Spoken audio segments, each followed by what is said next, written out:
నమస్తే, welcome to S8 news. ముందుగా headlines.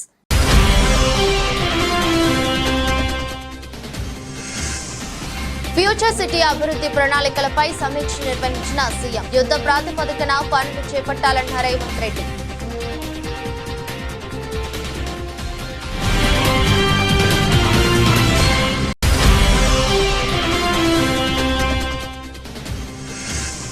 Chandrababu నిర్ణయాలు పోలవరంకు ప్రతికూలంగా మారాయన్న మాజీ మంత్రి అంబటి రాంబాబు. చంద్రబాబు తప్పిదం వల్లే డయాఫ్రమ్ వాల్ కొట్టుకుపోయిందన్న ఆరోపణ.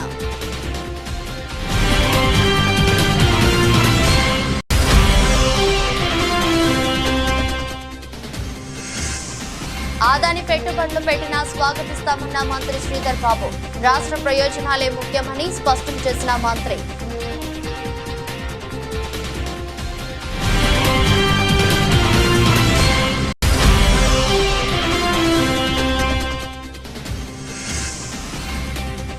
దేశ సాగునీటి రంగంలోనే తొలిసారి విజయవంతంగా Tungabhadra dam stop log gate బిగింపు. సంబరాలు చేసుకున్న ఇంజనీర్లు, అధికారులు.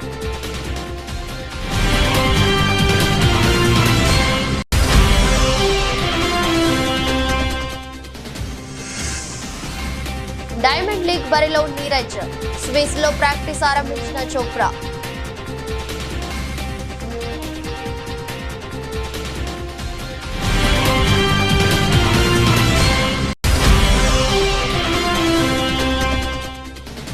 పగుమన్న బంగారం 72,000 దాటిన తులం ధర. అంతర్జాతీయ మార్కెట్లో అతి విలువైన లోహాలు ధరలు దూసుకుపోవడంతో పుంజుకున్న దేశీయ ధరలు.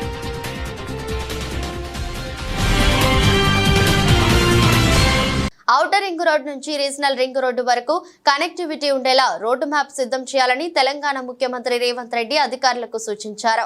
ఆయన ఫ్యూచర్ సిటీ అభివృద్ధి ప్రణాళికలపై సమీక్ష నిర్వహించారు. ఈ సందర్భంగా శంషాబాద్ విమానాశ్రయం నుంచి రీజనల్ రింగ్ రోడ్డు వరకు కనెక్టివిటీ రూట్ మ్యాప్ ను అధికారులు మంత్రికి వివరించారు. అయితే ఔటర్ నుంచి రీజనల్ రింగ్ రోడ్డు వరకు కనెక్టివిటీ ఉండేలా చూడాలన్నారు. ఫ్యూచర్ సిటీలో రేడియల్ రోడ్లను అభివృద్ధి చేసేలా ప్రణాళికలు ఉండాలన్నారు. అలాగే రోడ్డు, మెట్రో మార్గాల భూసేకరణ, ఇతర అంశాలపై సమన్వయంతో పనిచేయాలని అధికారులకు సూచించారు. ఫ్యూచర్ సిటీకి సంబంధించి పూర్తి స్థాయి ప్రణాళికలు, రూట్ మ్యాప్ సిద్ధం చేసి యుద్ధ ప్రాతిపదికన పనులు చేపట్టాలన్నారు. పెట్టుబడిదారులను తమ ప్రభుత్వం వ్యాపారవేత్తలుగానే చూస్తుందని, తమకు రాష్ట్ర ప్రయోజనాలే ముఖ్యమని మంత్రి ఐటీ పరిశ్రమల శాఖ మంత్రి దుద్దిల్ల శ్రీధర్ బాబు స్పష్టం చేశారు. 10 ఏళ్ల బీఆర్ఎస్ ప్రభుత్వం కొత్త పరిశ్రమల స్థాపనలో ఫెయిల్ అయిందని మంత్రి శ్రీధర్ బాబు తెలిపారు. ఐటీ పరిశ్రమల మంత్రిగా రాష్ట్ర ప్రభుత్వం తరఫున కేటీఆర్ కుదుర్చుకున్న ఒప్పందాల్లో కేవలం 30% మాత్రమే పెట్టుబడులు పెట్టాయని తెలిపారు. గత ప్రభుత్వం చేసిందంతా ప్రచార ఆర్భాటం తప్ప ఇంకేమీ లేదు. 30 మార్కులు సాధించిన ప్రభుత్వాన్ని ఫెయిల్ ప్రభుత్వమే అంటారు. సీఎంగా కేసీఆర్ 15 రోజుల పాటు చైనాలో పర్యటించారు. అప్పుడు 1,00,000 కోట్ల ఒప్పందాలు చేసుకున్న పెట్టుబడులు పెట్టింది కేవలం 30%. దావోస్, అమెరికా, కొరియా పర్యటనలలో మా ప్రభుత్వం చేసుకున్న ప్రతి ఒప్పందాన్ని వ్యాపారంగా మలిచేందుకు చిత్తశుద్ధితో కృషి చేస్తామని వివరించారు. No, they are doing their groundwork. Actually, first of all, on the philosophy, this question has been asked by many a time when I got, a call for invitation to inaugurate a Adani-led space company product. Okay, so we are very clear. Our government is focused. Whoever would like to partner with this state government, we would like to invite them. Because ultimately, we need employment for our people, we need investment for our state, and our chief minister, and we are all categorical in saying that whoever comes to invest in our state and would like to partner with us, we will definitely welcome them. On the philosophical issue, on the ideology issue of the Congress over there, we will definitely be aligning with our party and see that, what is the interest of the state is more important. And we will also tell, if the Adani or some other big businessman interests are there which are against our people, then we will try to fight against it. We are very quite clear on this. Tomorrow also, We were quite clear, whoever comes and partner with us to provide employment for our people, we will partner with them. Sardar Sarvai Papanna Goud జయంతి సందర్భంగా గాంధీ భవన్ లో PCC కల్లు గీత కార్మిక విభాగం ఆధ్వర్యంలో వేడుకలు ఘనంగా నిర్వహించారు. ఆయన చిత్రపటానికి మంత్రి పొన్నం ప్రభాకర్ నివాళులర్పించారు. ఈ సందర్భంగా మంత్రి మాట్లాడుతూ పాపన్న గౌడ్ చేసిన సేవలను కొనియాడారు. ఆనాడు రాజ్యాధికారం కోసం వారి పోరాటాన్ని బడుగులను ఐక్యం చేసుకుని ప్రత్యేక సైన్యాన్ని ఏర్పాటు చేసుకుని గోల్కొండ కోట జయించిన సర్దార్ సర్వాయి పాపన్న నేటి తరానికి ఆదర్శమన్నారు. అందరూ ఆయన జీవిత చరిత్ర తెలుసుకోవాలని, బడుగు బలహీన వర్గాల ఐక్యత కోసం ఆనాడు సైన్యంతో పోరాటం చేసే పరిస్థితి ఈ రోజు ప్రజాస్వామ్య పద్ధతిలో పెన్ను ద్వారా పోరాటం, ఓటు ద్వారా ప్రజాస్వామ్య పద్ధతిలో ముందుకు సాగాలని అన్నారు. ఈ కార్యక్రమంలో రాజ్యసభ సభ్యులు అనిల్ కుమార్ యాదవ్, ఎమ్మెల్సీ మహేష్ కుమార్ గౌడ్ మరియు కాంగ్రెస్ ముఖ్య నాయకులు పాల్గొన్నారు. సర్దార్ సర్వాయి పాపన్న 374వ జయంతి సందర్భంగా ఈరోజు తెలంగాణ రాష్ట్రంలో ఉన్నటువంటి బడుగు బలహీన వర్గాలందరూ ఆలోచింపజేసే దినం.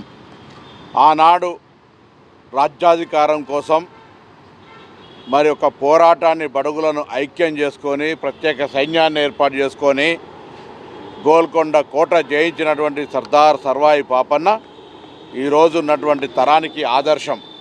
అందరూ కూడా అతని జీవిత చరిత్ర తెలుసుకోవాలి. బడుగు బలహీన వర్గాల ఐక్యతకు సంబంధించి కావచ్చు, లేదా ప్రజాస్వామ్యంలో ఆనాడు సైన్యంతో పోరాటం చేయాల్సిన పరిస్థితి ఈరోజు ప్రజాస్వామిక పద్ధతిలో కలము, జ్ఞానము, విజ్ఞానము సంపాదించుకొని ఓటు ద్వారా ప్రజాస్వామిక పద్ధతులల్లా ముందుకు సాగాలని ఆకాంక్షిస్తూ వారి ఉద్యమ స్ఫూర్తి అందరికీ ఒక మార్గదర్శకత్వం కావాలని, వారందరికీ ఒక ఆరాధ్యంగా వారు పోరాడిన విధానం మనందరం కూడా ఈరోజు మార్గదర్శకత్వం తీసుకోవాలని ఆకాంక్షిస్తూ మరొకసారి మా అందరికీ మార్గదర్శి అయినటువంటి సర్దార్ సర్వాయి పాపన్న గారి జయంతి వేడుకలు గాంధీ భవన్లో నాగరాజు గారి ఆధ్వర్యంలో జరిగినాయి. తెలంగాణ వ్యాప్తంగా అధికారికంగా జరుగుతూ ఉన్నాయి. ఈరోజు రవీంద్ర భారతిలో కూడా గౌరవ ముఖ్యమంత్రి గారు, ఉప ముఖ్యమంత్రి గారు కూడా పాల్గొంటూ ఉన్నారు. దీనివల్ల సర్దార్ సర్వాయి పాపన్నకు సంబంధించినటువంటి బడుగు బలహీన వర్గాల నాయకత్వంలో అందరూ కూడా ఐక్యంగా, గ్రామీణ ప్రాంతాలతో సహా అందరూ ఐక్యంగా మరి ముందుకు సాగాలని కోరుకుంటూ పాపన్న గారికి. పోలవరం అంశంపై వైసీపీ నేత మాజీ మంత్రి అంబటి రాంబాబు మీడియా సమావేశం నిర్వహించారు. చంద్రబాబు వల్లే పోలవరం ఆలస్యమైందని ఆరోపించారు. డయాఫ్రమ్ వాల్ కొట్టుకుపోవడానికి కారణం చంద్రబాబు చేసిన తప్పుదమేనని అన్నారు. చంద్రబాబు సరైన నిర్ణయాలు తీసుకోకపోవడం పోలవరం పాలిట ప్రతికూలంగా మారిందని విమర్శించారు. వైసీపీ హయాంలో పోలవరం పనులను పరుగులు తీయించామని చెప్పుకొచ్చారు. డయాఫ్రమ్ వాల్ కొట్టుకుపోవడంతో పనులు ముందుకు జరగలేదని అంబటి రాంబాబు తెలిపారు. నాడు వైఎస్ఆర్ సీఎంగా ఉన్నప్పుడు పోలవరం ప్రాజెక్టుకు శ్రీకారం చుట్టారని, ఆయన మరణం తర్వాత పోలవరం బాధ్యతను కేంద్రం స్వీకరించిందని, అయితే ప్రాజెక్టును మేమే నిర్మించుకుంటామని చంద్రబాబు చెప్పారని వివరించారు. చంద్రబాబు వల్లే డయాఫ్రమ్ వాల్ కొట్టుకుపోతే అందుకు వైసీపీనే కారణమని తిరిగి మాపైనే ఆరోపణలు చేశారు అంటూ అంబటి రాంబాబు మండిపడ్డారు. పోలవరంపై ఎక్కడైనా చర్చకు సిద్ధమని స్పష్టం చేశారు. మేము ఏదైతే ఆర్గ్యూ చేస్తూ వచ్చామో, చంద్రబాబు నాయుడు గారి టైంలో ప్రోటోకాల్ లేకోకుండా ఏదైతే పిచ్చి పనులు చేస్తూ ప్రారంభించారో ఆ ప్రారంభాలన్నీ కూడా తప్పు అనేటువంటి మాట చాలా స్పష్టంగా దీనిలో వివరంగా వివరించారని ఈ సందర్భంగా నేను చెప్పదలుచుకున్నాను. మేము ఏం చెప్పాం చాలా స్పష్టంగా, అయ్యా నదిని డైవర్ట్ చేసి మాత్రమే మీరు డయాఫ్రమ్ వాల్ కట్టాలి, కాఫర్ డ్యాముల నిర్మాణం తరువాత మాత్రమే డయాఫ్రమ్ వాల్ కట్టాలి, దానికన్నా ముందు నదిని డైవర్ట్ చేయాలి, స్పిల్వేని నిర్మించాలి, నిర్మించిన తరువాత మాత్రమే మీరు చెయ్యాలి, అలా చేయకపోవడం వల్ల ఈ ప్రమాదం జరిగింది అనేది చాలా స్పష్టంగా అనేక సందర్భాల్లో నేను చెప్పాను. గౌరవ జగన్మోహన్ రెడ్డి గారు చెప్పారు ముఖ్యమంత్రిగా ఉన్నప్పుడు, ఇవాళ సేమ్ అదే వాడు చెప్పారు. అయ్యా అన్నీ ఒకసారి స్టార్ట్ చేశారు. చంద్రబాబు నాయుడు గారు అధికారంలోకి వచ్చింది 2014లో, పనులు ప్రారంభించింది ఇప్పుడయ్యా అంటే 2014 పోయి 2016 ప్రాంతంలో 2016 ప్రాంతంలో ఆయన ప్రారంభించాడు పనులు. 16 ప్రాంతంలో ప్రారంభించి అప్పుడు దాకా గ్యాప్ పట్టి పెట్టారు. 2014 నుంచి 16 డిసెంబర్ వరకు కూడా ఏ పనులు ప్రారంభించాల, నెగోషియేషన్ చేస్తూ వచ్చారు. మేం చేస్తామా, మీరు చేస్తారా, మాకు ఇస్తారా, మీకు ఇస్తారా, వాట్ ఈస్ దిస్ అంటే మనం చేస్తే లాభం వస్తుంది, దీనిలో కాంట్రాక్టర్ని పెట్టుకోవచ్చు అనేటువంటి పద్ధతుల్లో ముందుకు వెళ్ళారు. ఆ తర్వాత 2016 డిసెంబర్లో స్పిల్వే ప్రారంభించారు. మళ్ళా 2016లో స్పిల్వే ప్రారంభిస్తే ఏం చేయాలి? 2016లో స్పిల్వే ప్రారంభించి స్పిల్వే కంప్లీట్ చేసి నది డైవర్షన్ కంప్లీట్ అయిపోయిన తర్వాత అప్పుడు నువ్వు కాఫర్ డ్యాముల జోలికి వెళ్ళవలసింది. ఫిబ్రవరిలోనే ఇది ప్రారంభించారు, ఇమీడియట్గా డిసెంబర్లో ఇది ప్రారంభించారు, ఫిబ్రవరిలోనేమో డయాఫ్రమ్ వాల్ స్టార్ట్ చేశారు.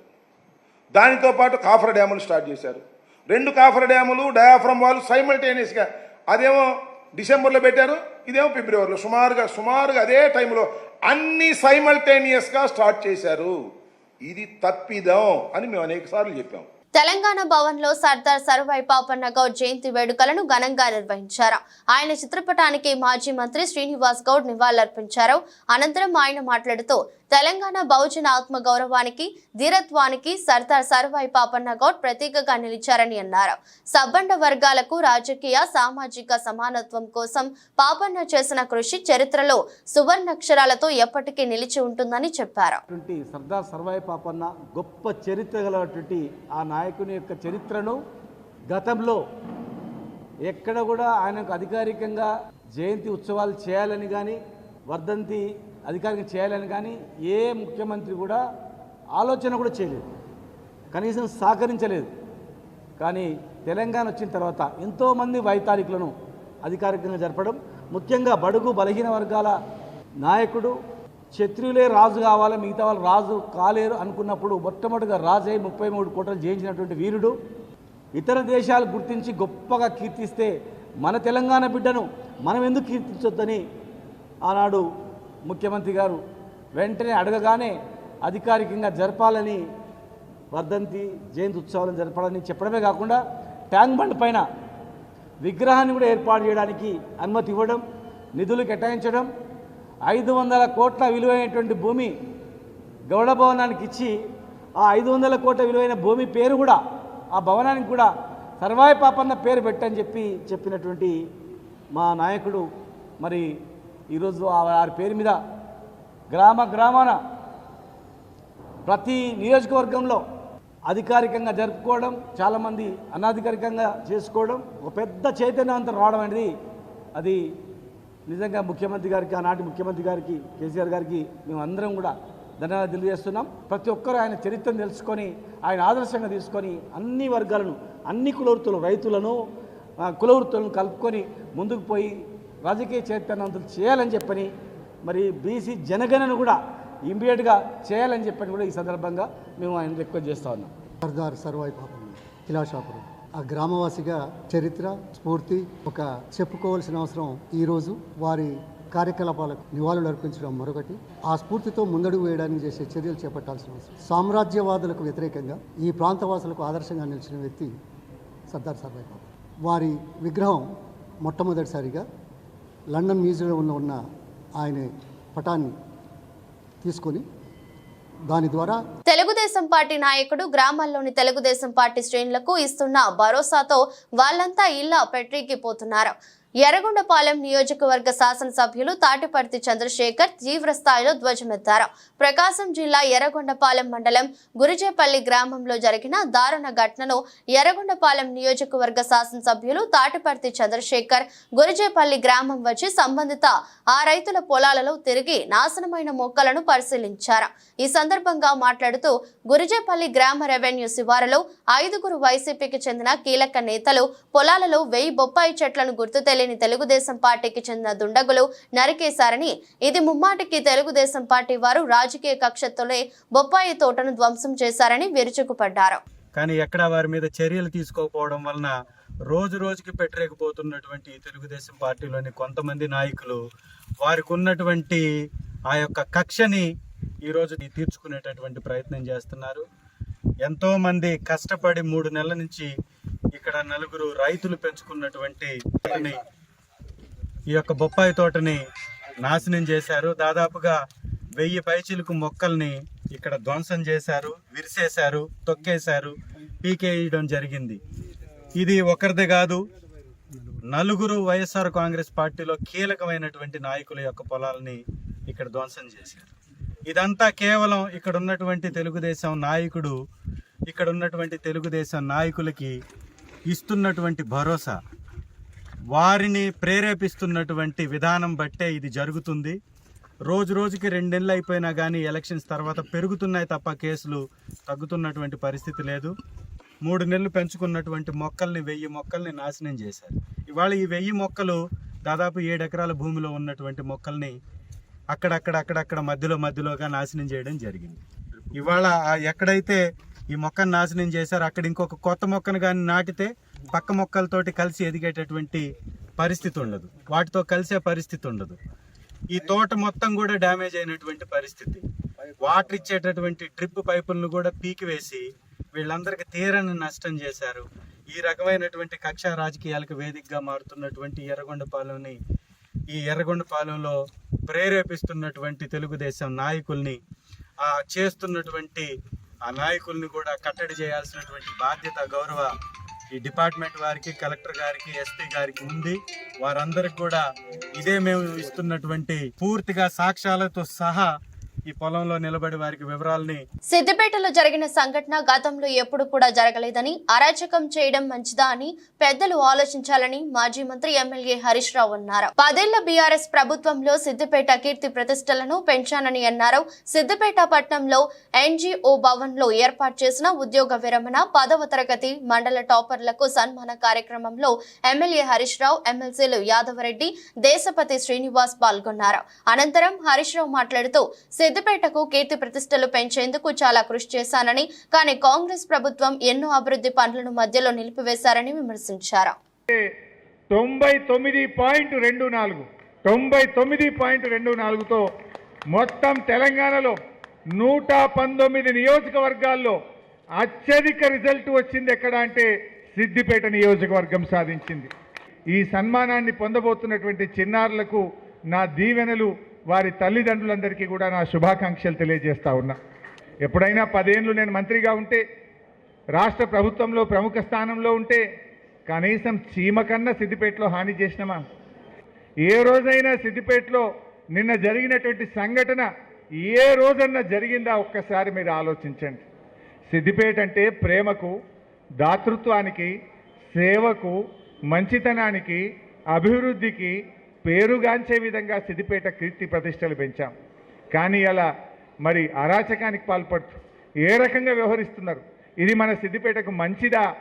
ఈ పెద్దలందరూ కూడా ఆలోచించాలని చెప్పి నేను ఈ సందర్భంగా కోరుతా ఉన్నా. ఆ రోజు ఏదైనా చేస్తే కరోనా వచ్చింది, ఎన్ని కిట్లు పంచినాం, ఎంతమంది ప్రాణాలు కాపాడినాం, ఏ రోజు కూడా అరాచకాలు చేయలే. కానీ ఈరోజు ఏం జరుగుతుందో కూడా మీరందరూ ఆలోచించాలని చెప్పి నేను కోరుతా ఉన్నా. కానీ నేడు కొత్తగా వచ్చిన కాంగ్రెస్ ప్రభుత్వం కొత్తగా ఇచ్చింది ఏమీ లేదు, కానీ ఉన్నవి తీసుకుపోతున్నారు. 150 కోట్లతో వెటర్నరీ కాలేజ్ నేను మంజూరు చేస్తే దాన్ని రద్దు చేసి ఇలా కొడంగల్కి తీసుకుపోతున్నారు. సగం పనులు అయితే మొండిగోడల్ని మధ్యలో వదిలిపెట్టి ఇలా అర్ధాంతరంగా రద్దు చేసినటువంటి ఘనత ఇలా కొత్తగా వచ్చినటువంటి ప్రభుత్వాన్ని. ఈరోజు ఏ రకంగా ఒక అరాచక శక్తుల్లాగా వ్యవహరిస్తున్నారో దయచేసి విఘ్నులైనటువంటి పెద్దలు, సీనియర్ సిటిజన్లు, మేధావులు, ఉద్యోగులు, ఉపాధ్యాయులు, పుర ప్రముఖులు అందరూ కూడా ఆలోచించాలని చెప్పి కూడా నేను ఈ సందర్భంగా కోరుతా ఉన్నా. నేను ఎప్పుడు కూడా ఆ రకమైనటువంటి దాన్ని ఎంకరేజ్ చేయలేదు, భవిష్యత్తులో కూడా చేయను. సిద్దిపేట బాగుండాలని కోరుకునే వ్యక్తిని, సిద్దిపేట ఇంకా పెరగాలని కోరుకునేటువంటి వ్యక్తిని. తప్పకుండా మీ సేవ ఉన్నంత కాలం, నాకు ఊపిరిన్నంత కాలం ఈ ప్రజలకు మేలు చేయడానికి, ఈ ప్రజలకు సేవ చేయడం కోసమే నా జీవితం అంకితమైతుంది తప్ప ఎవరికి కూడా హాని చేసేది నా జీవితంలో ఉండదని చెప్పి కూడా మరొకసారి మీ అందరికీ మనవి చేస్తూ, ఈ నెల ఆగస్టు 9న కోల్కతాలో ఒక ట్రైనీ వైద్య విద్యార్థినిపై జరిగిన అత్యాచార ఘటనకు నిరసనగా ఫిర్జాదిగూడ కార్పొరేషన్ మేడిపల్లిలో వరంగల్ ప్రధాన రహదారిపై శ్రీసాయి హాస్పిటల్ ఆధ్వర్యంలో కొవ్వొత్తుల ర్యాలీ నిర్వహించారు. ఇలాంటి ఘటనలు జరగకుండా కేంద్ర, రాష్ట్ర ప్రభుత్వాలు కఠినమైన చట్టాలు తీసుకురావాలన్నారు. General physician doctor Pavan Krishna ఈ అత్యాచార ఘటనకు పాల్పడిన వారిని కఠినంగా శిక్షించాలని కోరుతున్నారు. ఈ ర్యాలీలో డాక్టర్ మహేందర్, శ్రీ సాయి హాస్పిటల్ సిబ్బందితో పాటు స్థానిక యువజన సంఘాల విద్యార్థులు పాల్గొన్నారు. దైవంగా భావించి డాక్టర్ కు రక్షణ లేదని, ఘటనపై సుప్రీంకోర్టు సిట్టింగ్ జడ్జితో విచారణ జరిపించాలని ఎస్ఎఫ్ఐ రాష్ట్ర నాయకులు లక్ష్మణ్ డిమాండ్ చేశారు. భవిష్యత్తులో డాక్టర్ల రక్షణ పట్ల ప్రభుత్వాలు పకడ్బందీగా వ్యవహరించాలని కోరారు.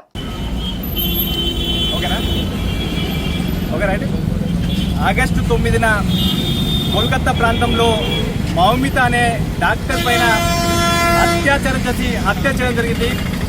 దాదాపు ఘటన జరిగి 9 రోజులు కావస్తులో కూడా ఒక అత్యాచార నిందితులను పట్టుకోలేకపోయారు. కేవలం ఒక నిందితులు పట్టుకొని ఒక్కడే ఒక అత్యాచారాన్ని హత్య చేయని చెప్పేసి ప్రభుత్వం మాకున్న పోలీస్ అధికారులు దేశ ప్రజలని మోసం చేసే ప్రయత్నం చేస్తూ ఉన్నారు. వాస్తవానికి ఈ యొక్క అత్యాచారంలో దాదాపు ఒక 5-6 మంది అత్యాచారం చేసి హత్య చేసినట్టు అనేకమైనటువంటి ఆనవాళ్ళు కనపడుతూ ఉన్నాయి. తాను ఇష్టానుసారంగా అంటే ఈరోజు అత్యాచారం చేసి ఈరోజు ఒక డాక్టర్కి ఈరోజు ఆమెకు రక్షణ లేకుండా పోతే ఈరోజు సమాజంలో ఉన్నటువంటి ఒక డాక్టర్ వృత్తిని ఒక వృత్తిగా ఒక దైవంగా భావించినటువంటి డాక్టర్లకు ఈరోజు రక్షణ ఈరోజు ప్రజలకు సేవ చేయాలంటే వారికి అనేక రకమైనటువంటి ఆందోళన కనపడుతూ ఉన్నది. అంటే తక్షణమే ఒక ఘటన పైన సుప్రీంకోర్టు సిట్టింగ్ జడ్జి విచారణ జరిపించాల్సిన అవసరం ఉన్నది. ఎందుకంటే ఈరోజు సుప్రీంకోర్టు సిట్టింగ్ జడ్జి విచారణ జరిపిస్తే అన్ని విషయాలు బయటకు వస్తాయి.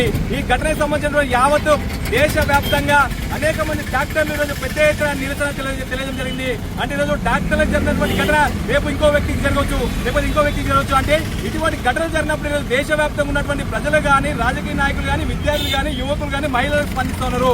అంటే ఓన్లీ ఘటన జరిగినప్పుడు అంతా బయటకు వచ్చి ఈరోజు We want justice అని చెప్పి స్లోగన్ చేసి మనము ఈరోజు పోరాటం చేస్తా ఉన్నాను. అంటే ఈ యొక్క ఘటన జరగకుండా ప్రభుత్వాలు కూడా పటిష్టమైన చట్టాన్ని తీసుకొచ్చి ప్రభుత్వాలు కూడా అక్కడ ఉన్నటువంటి ఆ ప్రాంతాల్లో ఉన్నటువంటి డాక్టర్లకు కానివ్వండి, లేకపోతే ఒక మెడికల్ సిబ్బంది కానీ వాళ్ళ రక్షణ కల్పించడం ఒక పటిష్టమైన ఒక చట్టాన్ని అమలు చేసినప్పుడు ఈ ఘటన వృధా కావు. ఎందుకంటే ఈరోజు దేశవ్యాప్తంగా ఈ ఘటన జరగడం చాలా దేశ ప్రజలకే అవమానకరంగా ఉంది. కాబట్టి ఖచ్చితంగా ఈ యొక్క భారతదేశంలో కేంద్ర ప్రభుత్వం కానీ, ఆ రాష్ట్రంలో ఉన్నటువంటి మమతా బెనర్జీ ప్రభుత్వం కానీ తక్షణమే ఈ ఘటన పైన సుప్రీంకోర్టు సిట్టింగ్ జడ్జి విచారణకు ఆదించాల్సిన అవసరం ఉన్నది. ఆ తరుణంలోనే అక్కడ నిందితుల విషయాలు. మత్తు పదార్థాలకు వ్యతిరేకంగా యువత, విద్యార్థులలో చైతన్యం తీసుకురావడానికి వరంగల్ పోలీస్ కమిషనరేట్ పరిధిలో ఆదివారం ఉదయం 4K రన్ కార్యక్రమాన్ని నిర్వహించారు. హన్మకొండలోని పోలీస్ పరేడ్ గ్రౌండ్ నుండి అదాలత్ సర్కిల్ వరకు 4K run CP amber Kishore జెండా ఊపి కార్యక్రమాన్ని ప్రారంభించారు. ఈ కార్యక్రమంలో సిపితో పాటుగా వరంగల్, హన్మకొండ జిల్లా కలెక్టర్లు, మున్సిపల్ కమిషనర్, అదేవిధంగా పాఠశాల విద్యార్థులు, యువత ఉత్సాహంగా పాల్గొన్నారు. ఈ సందర్భంగా వరంగల్ పోలీస్ కమిషనర్ అంబర్ కిషోర్ జూ మాట్లాడుతూ యువత మత్తు పదార్థాలకు బానిసై జీవితాన్ని నాశనం చేసుకోవద్దని, మత్తు పదార్థాలను సేవించినా, అమ్మినా, సప్లై చేసినా చట్టపరంగా కఠినమైన చర్యలు తీసుకుంటామని, ఇలాంటి వాటికి బానిసై యువత బంగారు జీవితాన్ని నాశనం చేసుకోవద్దని ఈ రోజు ఈ కార్యక్రమం నిర్వహించామని తెలిపారు. మత్తు పదార్థాల గురించి సమాచారం తెలిస్తే పోలీసులకు సమాచారం ఇవ్వాలని అన్నారు. మ్యూజిక్, బుక్స్, ఫిట్నెస్, ఇంకా చాలా విషయాలు ఉన్నాయి లైఫ్ లో which makes life really beautiful. So please remember this. And also మీ ఫ్రెండ్స్ సర్కిల్లో ఎవరైనా కానీ మీ సిబ్లింగ్స్ అవ్వచ్చు, కజిన్స్ అవ్వచ్చు, seniors, juniors, anybody who's consuming this, please remember that they also require a helping hand. So వాళ్ళని ఒక పేషెంట్ లాగా చూడకుండా look at them with some sympathy and always report such cases. మీ ప్రిన్సిపల్కి కానీ, దగ్గర ఉన్న పోలీస్ వాళ్ళకి కానీ, ఎనీబడికి మీరు ఈ ఇన్ఫర్మేషన్ మీరు కన్జ్యూమ్ చేస్తున్నారు అని చెప్తే it helps us not only prevent further incidences but also help that particular person ఈ అడిక్షన్ నుంచి బయటికి రావడానికి. సో మీరు సొసైటీలో you should always help one another and ఈ సే నో టు డ్రగ్స్ అనే మెసేజ్ మీరు ఎప్పటికీ గుర్తు పెట్టుకొని ముందుకు తీసుకెళ్తారని ఆశిస్తున్నాను. Thank you. ఇక్కడ చెప్తే ఆ ప్లేస్ లో తప్పకుండా మా యాంటీ డ్రగ్ టీమ్ ఉంది, ఒక 20 మెంబర్స్ స్పెషలైజ్డ్ టీమ్ ఉంది. ఇదే పని గురించి వాళ్ళకి మేము రెగ్యులర్ గా పంపిస్తున్నాము. వాళ్ళతో లోకల్ పోలీస్ కూడా చాలా జాగ్రత్తగా సర్వే చేస్తున్నారు, ఏరియా విజిట్ చేస్తున్నారు. మీ అందరికీ సహాయం సహకారంతో వరంగల్ కి మనము డ్రగ్ ఫ్రీ చేయాలి. చాలా స్టేట్స్ నుంచి, ఛత్తీస్గఢ్, ఆంధ్రప్రదేశ్, మహారాష్ట్ర నుంచి కొత్త స్టూడెంట్స్ మనకు రావాలి. వాళ్ళకి పంపించిన పేరెంట్స్ కి నమ్మకం ఉండాలి, భరోసా ఇవ్వాలి. మేము వరంగల్ పంపిస్తే మా పిల్లలకి అక్కడ ఏం ఉండదు. ఇవ్వగలుగుతారా? ఇంజనీర్లు అద్భుతం చేశారు. తుంగభద్ర జలాశయంలో కొట్టకపోయిన 19వ క్రస్ట్ గేట్ స్థానంలో స్టాప్ లాక్ గేటును విజయవంతంగా అమర్చారు. దీంతో నీటి వృధాకు అడ్డుకట్టపడింది. ఈ నెల 10న వరద పోటు కారణంగా గేటు కొట్టుకుపోయింది. అప్పటి నుంచి కొత్త గేటును అమర్చేందుకు ఇంజనీర్లు చేస్తున్న ప్రయత్నాలు ఎట్టకేలకు ఫలించాయి. గేట్ల రూపకల్పనలో నిపుణుడైన కన్నయ్య నాయుడు ఆధ్వర్యంలో ఇంజనీర్ల బృందం నిన్న స్టాప్ లాక్ గేటును బిగించింది. శుక్రవారం ప్రారంభమైన ఈ ప్రక్రియ గత రాత్రితో పూర్తయింది. మొత్తం 5 స్టాప్ లాక్ ఎలిమెంట్లతో శుక్రవారం 1 బిగించగా నిన్న మిగతా 4టిని బిగించారు. గేటు కొట్టుకుపోయినప్పటి నుంచి గేటు బిగించే వరకు మొత్తంగా 30,000 క్యూసెక్కుల నీరు వృధాగా సముద్రంలోకి వదిలేయాల్సి వచ్చింది. మొదటి ఎలిమెంట్ బిగించిన తర్వాత కూడా కొంత నీరు వృధా అయింది. అయితే రెండోది అమర్చాక నీటి వృధాకు అడ్డుకట్టపడింది. నిజానికి స్టాప్ లాక్ గేటు బిగించడం కొత్తేమీ కాకపోయినా డ్యాంలోని నీటి ప్రవాహం కొనసాగుతుండగానే గేటును బిగించడం మాత్రం ఇదే తొలిసారి. గేటు బిగింపు విజయవంతం కావడంతో ఇంజనీర్లు డ్యాం పైనే సంబరాలు చేసుకున్నారు. గాయంతో ఇబ్బంది పడుతున్న ఈ సీజన్ ను వీలైనంత మెరుగ్గా ముగించాలని డబుల్ ఒలింపిక్ పతక జావెలిన్ థ్రోయర్ నీరజ్ చోప్రా భావిస్తున్నారు. ఈ నేపథ్యంలో ఈ నెల 22 నుంచి లాసన్నెలో జరిగే డైమండ్ లీగ్ లో తాను పాల్గొంటున్నట్టు చోప్రా ప్రకటించారు. పారిస్ ఒలింపిక్స్ లో రజతం సాధించిన తర్వాత వైద్యుల సలహా కోసం చోప్రా నేరుగా జర్మనీ వెళ్లారు. గజల్లో గాయానికి శస్త్రచికిత్స చేయించుకుంటాడని వార్తలు వచ్చాయి. అయితే స్విస్ లో ప్రాక్టీస్ ఆరంభించిన చోప్రా డైమండ్ లీగ్ లో పాల్గొంటున్నట్టు వర్చువల్ గా జరిగిన మీడియా సమావేశంలో తెలిపారు. గాయం మరింత తీవ్రం కాకుండా జాగ్రత్తలు తీసుకుంటూనే సాధన చేస్తున్నట్టు చెప్పారు. వచ్చే నెల 12, 13 తేదీల్లో బెల్జియంలో జరిగే సీజన్ చివరి డైమండ్ లీగ్ మీట్ లో కూడా పాల్గొనాలని భావిస్తున్నారు. ఇక 90 మీటర్ల మార్క్ ను చోప్రా ఇప్పటి వరకు దాటలేకపోవడం పెద్ద చర్చనీయాంశంగా మారింది.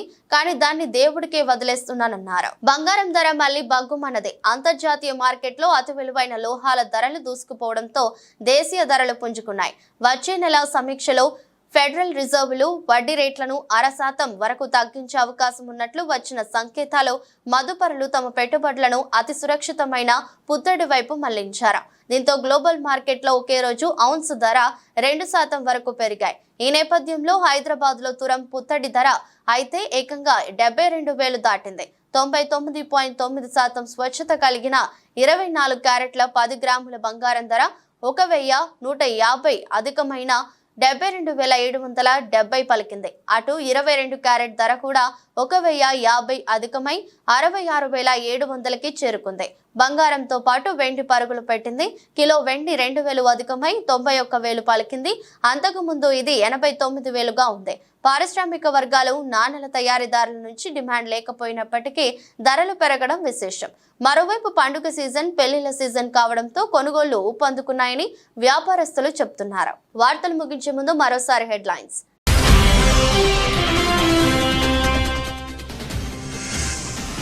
ఫ్యూచర్ సిటీ అభివృద్ధి ప్రణాళికలపై సమీక్ష నిర్వహించిన సీఎం. యుద్ధ ప్రాతిపదికన పనులు చేపట్టాలన్న రేవంత్ రెడ్డి.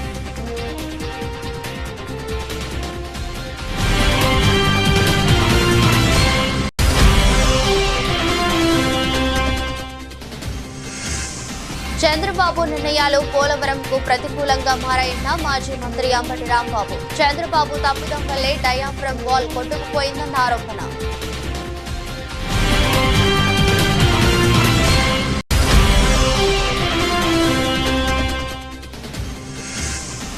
ఆదాని పెట్టుబడులు పెట్టినా స్వాగతిస్తామన్న మంత్రి శ్రీధర్ బాబు. రాష్ట్ర ప్రయోజనాలే ముఖ్యమని స్పష్టం చేసిన మంత్రి.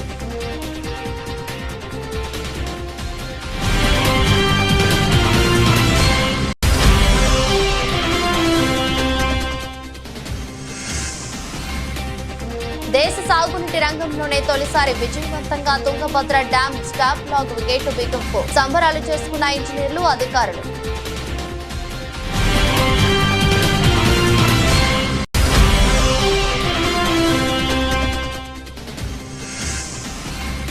డైమండ్ లీగ్ బరిలో నీరజ్. స్విస్ లో ప్రాక్టీస్ ఆరంభించిన చోప్రా.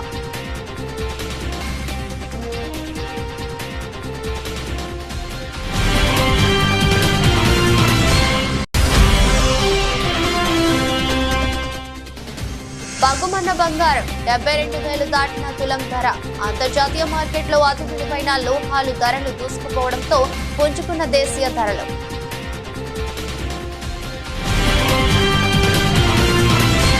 ఇది రోజు బులెటిన్ మరో బులెటిన్లో మళ్ళీ కలుద్దాం. అంతవరకు సెలవు, నమస్కారం.